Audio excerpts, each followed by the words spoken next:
नमस्कार, आप सभी का स्वागत है जम्मू परिवर्तन में। मैं हूँ रति शर्मा। ये जो बिल्कुल सामने आप देख रहे हैं, ये वही छात्र हैं जो लगातार प्रदर्शन इस बात को लेकर कर रहे हैं कि अगर आप टीचर्स को एक साथ ही रेगुलराइज कर देंगे तो फिर कैसे चलेगा, बात कैसे बनेगी। जो इस समय लोग बीएड कर रहे हैं, जो टीचर बनने के लिए पढ़ाई कर रहे हैं, यानी कि उनके लिए तो कोई भी आने वाले समय में जॉब निकलेगी नहीं। इसलिए लास्ट अब उनके पास कुछ और नहीं है तो वो अपनी मार्कशीट्स, अपनी डिग्री जो है वो इस समय जला रहे हैं और सड़कों पर उतर गए हैं। ये बात कहते हुए नजर आ रहे हैं कि हमारे साथ में जो हो रहा है सही नहीं हो रहा है। यानी कि जो भी युवाओं के लिए अलग अलग पॉलिसीज आ रही हैं वो इस समय सही पॉलिसी जो है वो नजर नहीं आ रही है। ये सामने जो विजुअल में आप आग लगी हुई कागज देख रहे हैं, ये अपनी डिग्रीज को जलाया जा रहा है और कहा जा रहा है कि ये चीजें गलत है।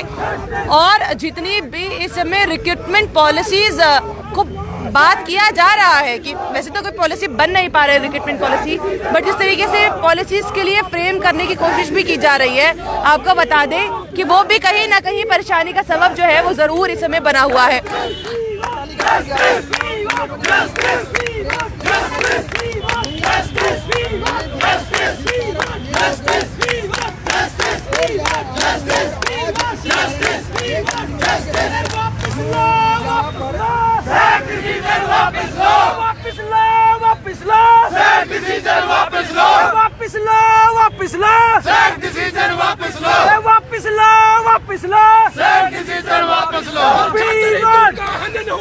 खून बहेगा सड़कों पर, छात्र का हनन हुआ था। खून बहेगा सड़कों पर, छात्र का हनन हुआ था। खून बहेगा सड़कों पर।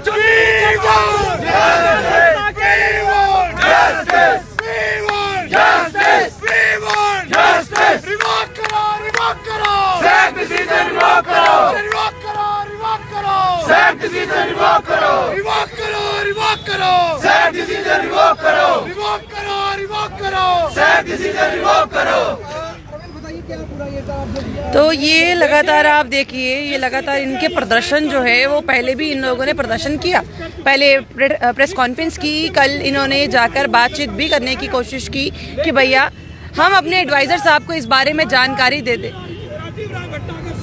जब जम्मू विश्वविद्यालय के कार्यक्रम में आते हैं, एडवाइजर सर के पास जाते हैं तो वो कहते हैं कि भैया पहले सलामी दे दीजिए, अगर आप सलामी दे देंगे तो उसके बाद में आपकी बात सुनी जाएगी। पर उस समय बात को ना तो सुना गया ना समझा गया और आज परेशानी ये हो गई है कि यहाँ पर लोगों को, बच्चों को, छात्रों को सड़कों पर उतरना पड़ रहा है।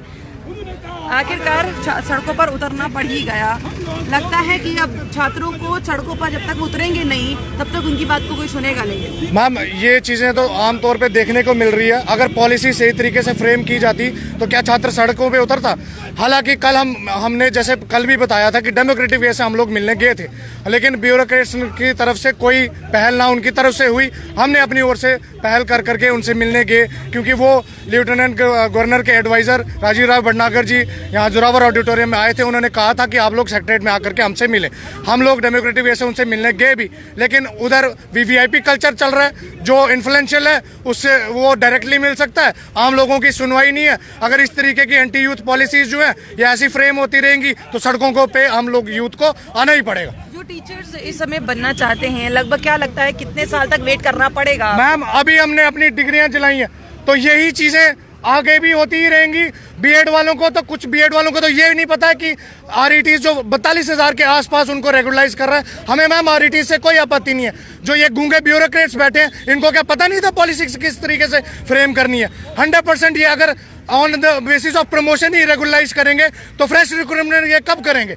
डायरेक्ट रिक्रूटमेंट तो रहेगी नहीं। हमारी सिंपल सी मांग है 80% जो है डायरेक्ट रिक्रूटमेंट करो और 20% जो है on the basis of promotion आप लोग रेगुलराइज करो आरईटीज को। जनरल लाइन टीचर्स की फ्रेश रिक्रूटमेंट भी तो होनी चाहिए।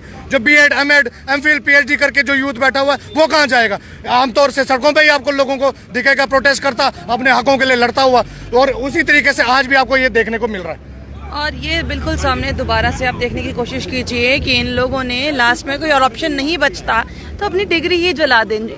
देखिए, एक डिग्री को हासिल करने में एक छात्र को कितनी मेहनत करनी पड़ती है, कितनी पढ़ाई करनी पड़ती है, कितनी रातें काली करनी पड़ती हैं, रातों से जाया पड़ता है, कभी कभी सुबह रात दोनों ही जागना पड़ता है ताकि एक अच्छा सा रिजल्ट जो है उनके सामने आए, आने वाले समय में एक मेरिट लिस्ट अच्छी बने और हमें आराम से नौकरियां मिले।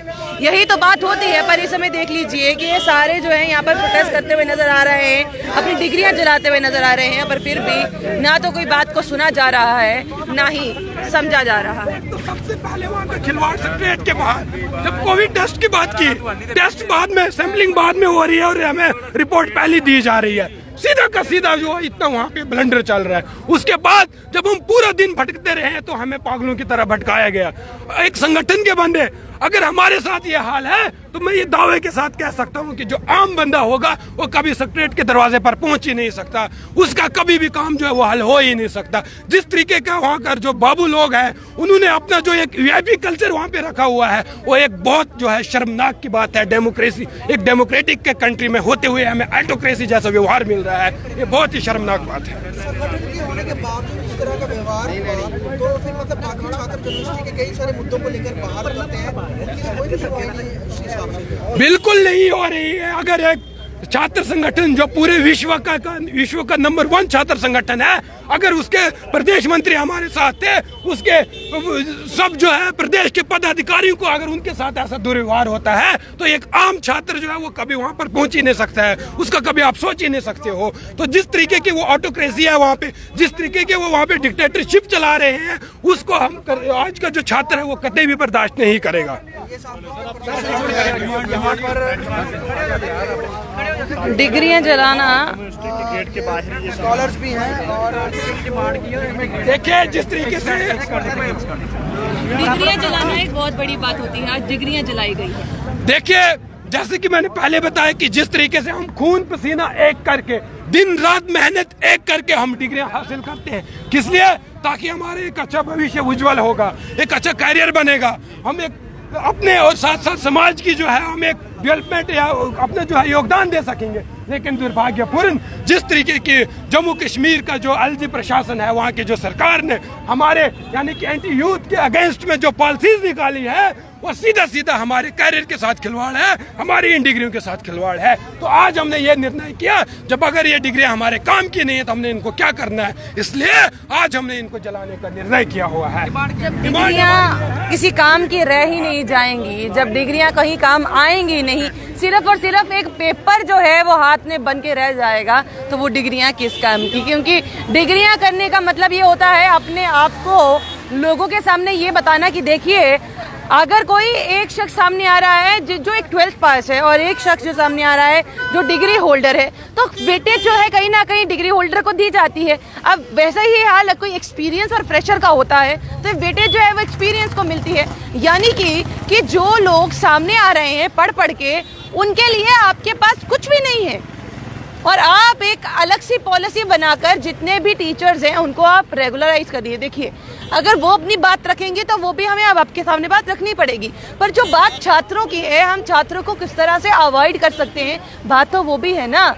छात्रों को कल वीवीआईपी कल्चर जो है, एक्चुअली वीवीआईपी कल्चर नहीं, अब जितनी बार वी लगाइए उतनी बार वीवीआईपी पर्सन के जो हमने यहाँ पर जय जयकार करनी थी वो इन्होंने शायद की नहीं, तो आज इनको सड़कों पे उतरना पड़ा। और वो कहीं ना कहीं कह रहे हैं बहुत हो गया, बहुत सलामी दे दी, अब सलामी अपने आप को देनी होगी, अब सलामी छात्रों को देनी होगी, ताकि छात्र एक साथ हों, अपनी बात को रखें और अपनी बात को सुना पाएं। आपको क्या लगता है? अपनी राय कमेंट बॉक्स में जरूर रखिएगा। बने रहिए जम्मू परिवर्तन के साथ। मुझे और वही जी को दीजिए इजाजत। नमस्कार।